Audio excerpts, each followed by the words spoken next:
Ya, betul, betul, betul. Sebetulnya kansnya seperti apa sih duet antara dua sosok ini?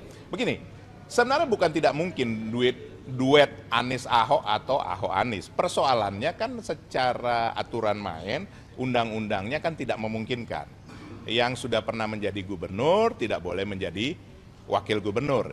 Yang sudah pernah menjadi kepala daerah di satu tempat yang lain tentu tidak menjadi kepala daerah di tempat yang lain dalam posisi yang sama. Nah, tapi saya kan sampaikan tidak 0,00001%. Di mana 0,0001% ini? Ya ini adik-adik ini sudah merasakan yang namanya kalau misalnya ada yang menggugat lagi ke MK, kan bisa saja ini berubah lagi. Di negara kita tidak ada yang tidak mungkin dalam dunia politiknya. Yang tidak mungkin hanya menghidupkan orang mati. Hanya itu yang tidak mungkin. Jadi dengan kemungkinan yang sangat kecil itu bukan tidak mungkin. Hanya kalau ditanya dengan Pak Ahok barangkali saya mengandai-andai tentu beliau lebih menginginkan kalau beliau berpasangan dengan yang lain barangkali begitu. Begitu juga dengan Pak Anies. Saya juga merasakan pasti kan yang namanya pernah berkompetisi yang sangat keras ini pasti mempunyai efek yang juga mendalam. Nah, satu hal lagi yang penting, ini hal yang ketiga nih, bukan karena PDI Perjuangan 3 kan begitu. Satu hal lagi juga, apakah pendukung Pak Ahok, katakan pendukung PDI Perjuangan Pak Ahok, itu pasti akan mendukung lagi. Kalau misalnya tadi mungkin 0,001% itu, andaikan berpasangan dengan Pak Anies, apakah mereka mau memilih? Begitu juga dengan pendukung Pak Anies. Nah ini perlu kita survei, perlu kita tanyakan lebih lanjut. Jadi sekali lagi kemungkinan itu adalah kemungkinan yang sangat kecil, tapi bukan tidak mungkin. Tapi emang ada keinginan dari PDIP untuk menggugat ke MK kalau peluang yang ada di MK? Kami sampai saat ini kami bukan yang senang dengan menggugat-gugat itu, karena kami sangat mematuhi soal hukum dan kami konsisten dalam hal itu. Tapi dalam dunia politik tiba-tiba ada yang mau menggugat kan kita tidak tahu. Tapi dari PDI Perjuangan sampai saat ini, tadi kami ikut rapat dalam hal pilkada tidak ada. Belum ada sampai saat ini. Jadi kalau untuk DKI Jakarta siapa Bang namanya? Ya kalau saya sebutkan sekarang kan sudah nggak asik lagi nanti teman-teman wartawan sudah nggak mau bertanya lagi kan begitu. Yang pasti 8 ada calonnya, ya kan? 7 sudah saya sebutkan nama-nama yang sudah beredar. Nah yang satu lagi biarlah nanti Ibu Ketua Umum yang menyampaikan yang menjadi kunci dalam hal ini. Tugas kami di DPP, kan DPD tugasnya menjaring, mengumpulkan dan memberikan kepada DPP. Tugas DPP menyaring dan mengusulkan kepada Ketua Umum untuk diputuskan dalam rapat DPP.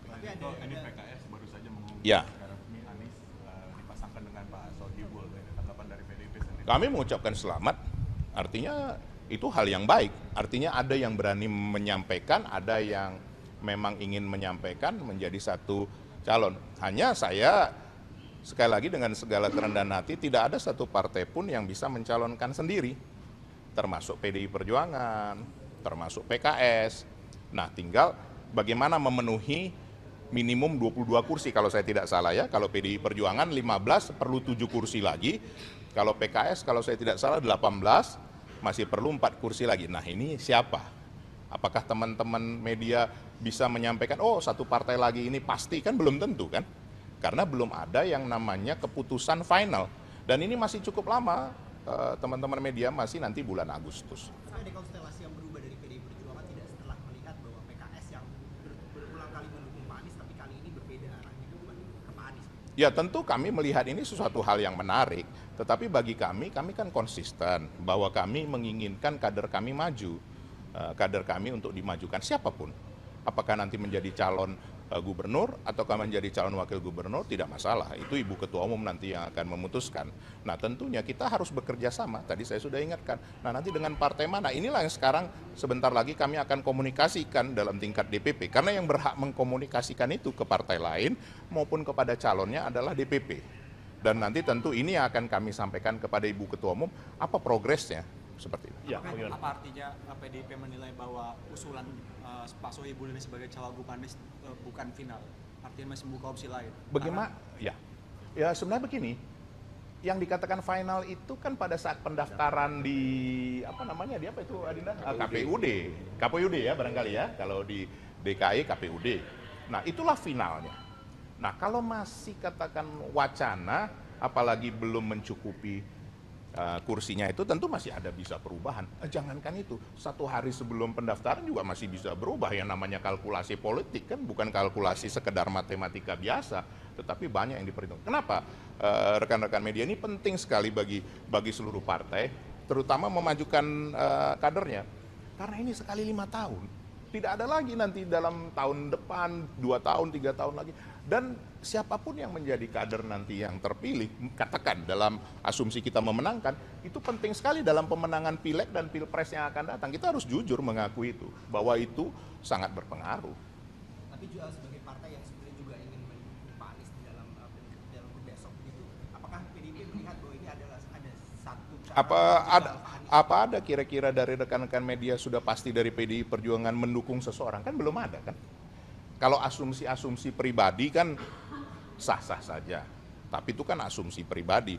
Kami di rapat DPP, tadi saya izin ditugaskan Pak Sekjen dari rapat DPP untuk menanganin pilkada, belum ada. Boleh ditanya dengan adik-adik ini semua, belum ada. Artinya apakah arah kita lobbying ke sini saja? Belum ada. Belum ada sama sekali. Mas, tapi di luar Kim seperti Nasdem, PKB termasuk PKS hari ini yang baru saya mengumumkan itu semua fix kemungkinan besar akan ke Anies. Artinya PDIP peluangnya semakin kecil nih untuk mengusung kader sendiri jika partai-partai lain di luar Kim mengusulkan nama Anies. Apakah ada satu partai yang tidak menginginkan kadernya maju? Saya rasa tidak ada. Semua menginginkan kadernya maju. Kan besok-besok bukan tidak mungkin. Misalnya, ini sekali lagi, ini namanya berandai-andai. Kan boleh kita berandai-andai, belum ada keputusan. Tiba-tiba Caimin maju di Pilkada DKI. Boleh enggak? Ada ketentuan yang melarang. Misalnya ini saya kan berandai-andai. Minta maaf, Caimin izin berandai-andai misalnya. Kan boleh aja. Masa tidak boleh? Atau di Jawa Timur misalnya. Kan boleh-boleh saja siapapun maju. Kan apakah dia calon presiden yang belum berhasil, terus kemudian tidak boleh maju, kan boleh saja. Jadi sekali lagi sangat dinamis. Nah ini sekarang hari ini sudah ada PKS katakan mengajukan Pak Anies dan Pak Sohibul Iman, itu satu hal yang menarik. Tentu partai lain akan juga memperhitungkan itu, kan begitu. Contoh, ya misalnya kami sebenarnya tidak hak saya untuk mengomentari, tapi katakanlah dari misalnya partai yang masuk, tadi apa itu dikerja sama Kim, ya kan bisa saja mempunyai strategi yang lain, yang berbeda. Kan ini kan hal yang dinamis. Apakah pilpres terus menjadi ketentuan menjadi pilkada? Belum tentu. Tapi Bang Eko, nama Ridwan Kamil masih dieksersis nggak menurut? Di mana? Di PDI Perjuangan. Kalau di PDI Perjuangan dari 8 nama itu belum ada Pak Ridwan Kamil di Jakarta. Tapi saya kan tidak tahu calon yang ke-8 ini tiba-tiba nanti muncul yang tidak kita duga kan, yang akan diputuskan oleh ketua umum. Siapa yang tahu dalam hal ini? Tidak ada semua yang tahu. Bahkan ya Pak Sekjen sendiri boleh ditanyakan, kan semua masih dinamis.